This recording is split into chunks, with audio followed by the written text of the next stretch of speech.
farms, Craig here. Welcome back to the channel. It'll be another splitting video today. I have the trailer here full of some Norway Maple, and this was kind of a surprise Norway Maple score. A big section of a maple tree fell down in my parents' driveway. I have a few pictures of that, I'll throw them in here. So yeah, Norway Maple's a okay firewood, so it was right in my parents' driveway, so I had no problem cutting it up and taking it home here to woodyard number 1 to split up. I'll give you a closer look at it. There is a lot of odds and ends that will just go into my pile, but a lot of good stuff in there. So yeah, like I said, a few odds and ends that will go right into my pile because I don't really care what goes into my wood stove. But quite a few decent looking rounds. Not too many knots. Should split easy. I haven't split a lot of Norway Maple, but I do know it usually splits very easy. The plan is to split it, let it fall right there, and then I'll be stacking it somewhere in those open sections. So those sections recently opened up due to some hickory sales that happened recently. And yeah, I considered just taking the rounds out and stacking them over there to split at a later date, but I got to take them out of the trailer. Why not just set them right onto the splitter? So that's what we're going to do. I'm going to get fired up and get going.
that went pretty smooth. Probably emptied the trailer in about 15 minutes of splitting time. Maybe a little longer. I kind of had to move some of the rounds closer to me so I wasn't walking to the other side of the trailer. But everything split pretty good. The Norway Maple, if you didn't know, is probably one of the easiest splitting woods. I think the last time I had a whole bunch of Norway Maple, I actually just used the axe, and it was crazy how easy it was splitting. So yeah, the Wolfe Ridge 17RS had no problem going through this stuff. Even though there were a few pieces with some pretty nasty knots, it still powered through. So the plan is to stack it up right over here. I'll probably do that later because it's getting warm. It's not even, I think it's around 9 a.m. and it's very hot. So I'll probably take a dip in the pool, and then hop out and do some stacking, and then hop back in the pool. Just keep going back and forth to stay cool while I stack this later.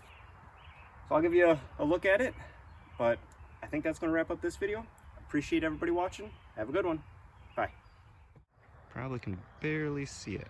There's a doe and a fawn just on the outside of the yard here.